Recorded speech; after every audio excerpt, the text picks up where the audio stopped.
My name's Christy Lara, and I work elections here in Texas. I'm a huge fan of Progress Texas. I love that it brings amazing progressives together. We are part of the Texas Progressive Caucus, and we just consider you guys part of our family. You guys get the good word out about all the amazing things happening in Texas, and we want to continue that now through 2026. It's Friday, May 16th, 2025, and this is the Progress Texas Daily Dispatch, rapid response on the breaking news stories Texas progressives need to know. I'm Chris Mosier. Cheers last night on the Texas House floor as the midnight hour and Friday arrived, and with it the deadline for the House to grant preliminary approval to bills filed by its own members. Kayla Guo and Jasper Shearer of the Texas Tribune likely cheered as well. They report that of yesterday's agenda of 400 bills to pass or trash, House members got through about half during a grueling 14-hour day. Among the legislation left for dead or maybe for a future session, in the happy pile, there's House Bill 32. The bill spun by its authors as an anti-squatting measure, but really amounted to a fast track for your landlord to kick you out of your house. That's dead for now. In the Let's Try Again pile, House Bill 31, which sought to improve conditions related to juvenile justice in Texas that border on unconstitutionality. Let's also try again on online voter registration. Austin State Rep John Busey has been trying on that ever since he took office in 2019.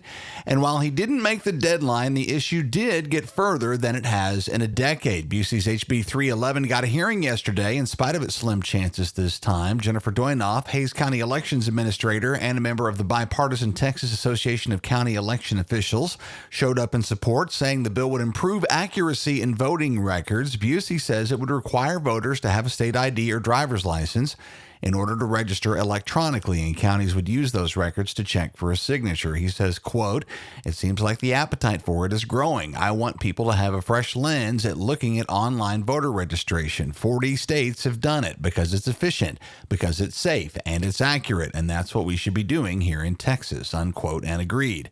We think that tenacity is eventually going to pay off.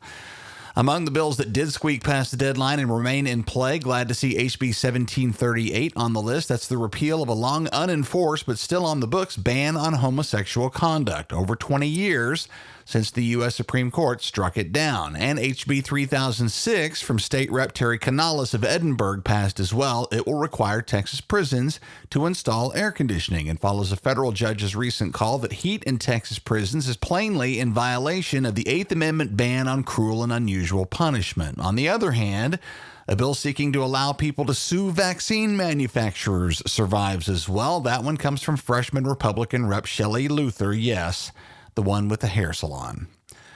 The House now turns its attention to bills coming over from the Senate, and lots of tempting targets for Democrats here, including requirements for classrooms in Texas to display the Ten Commandments, restrictions on bathroom access for transgender people in public spaces, and the further banning of diversity, equity, and inclusion programs in K-12 schools in Texas.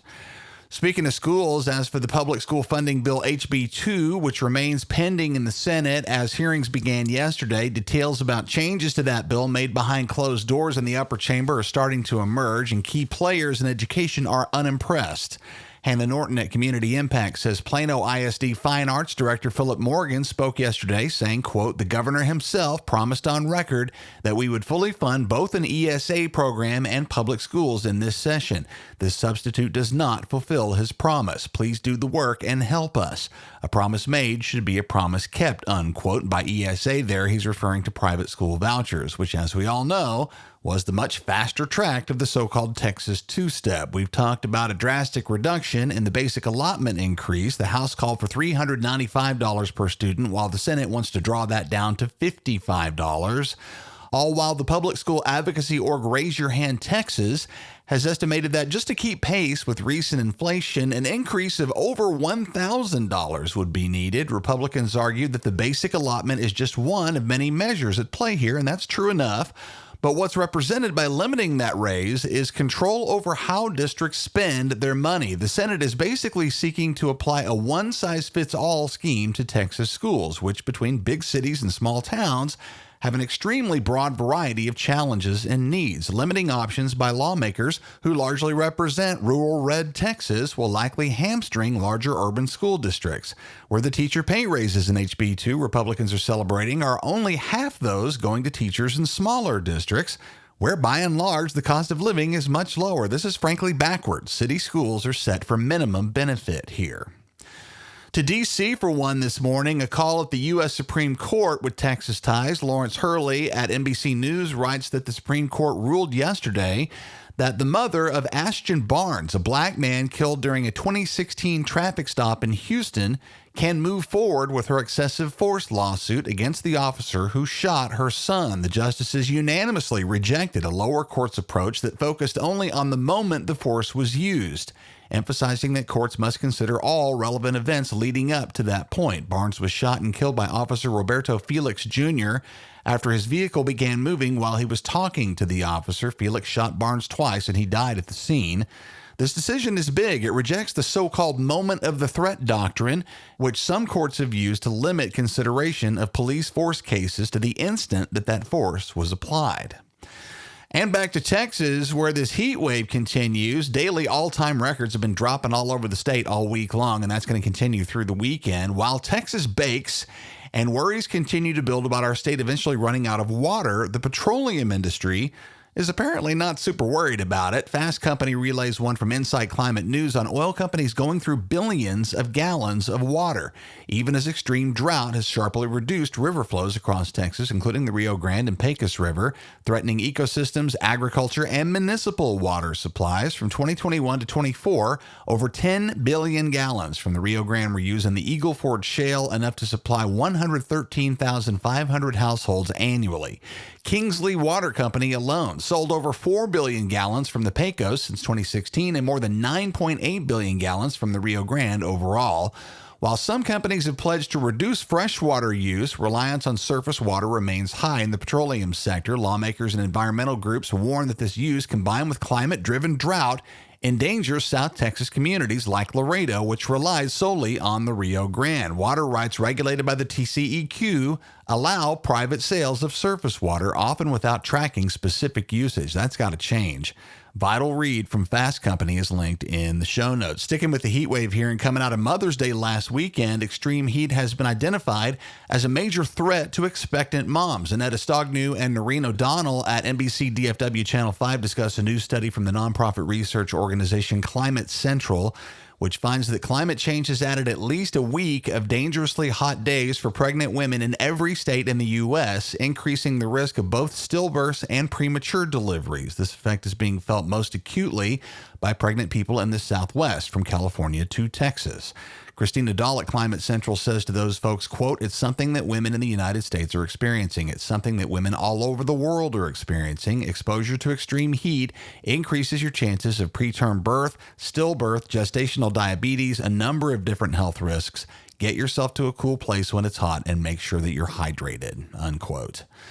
One last bit before we go for our El Paso friends. Natasha Paloma at the El Paso Times says there's a gun buyback event happening tomorrow, Saturday, May 17th, at the Socorro ISD Student Activities Complex. County Commissioner Jackie Butler, the El Paso County Attorney's Office, and the El Paso County Sheriff's Office are teaming up to offer no questions asked exchanges of gift cards up to $200 for all manner of guns, all fully anonymous, no identification needed. Residency and citizenship status will not be checked.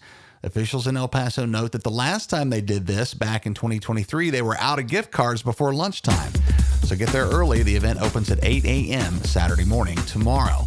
DFW and North Texas friends, please mark your calendars for Monday, June the 9th, and we'll be hosting our 15th anniversary celebration in Dallas. Links to become a supporter and to secure your tickets are up now at ProgressTexas.org. We want to shout out our generous event sponsors: Howard Cleon, Charles Zeller, Pamela Pearson, Alex Andrade, Carol Taylor, Chuck Cruz, Amy Forehand, Eric Johnson and Dr. Mark Parker, John Mazzaro, John Cotter, Lewis Arthur Bedford, and many, many more. Thanks so much, y'all, for the support. We look forward to seeing you again for 15 years Years of Progress, Dallas, Monday, June the 9th.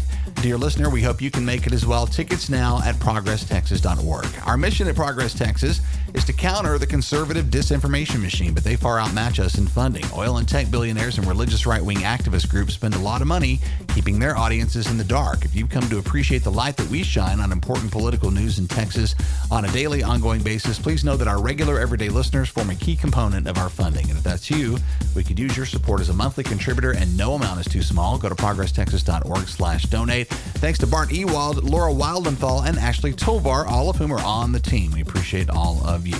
That's the Progress Texas Daily Dispatch for this Friday, May 16th, 2025. Links to all these original stories can be found in our show notes. Progress Texas is a nonprofit rapid response media organization promoting progressive messages and actions.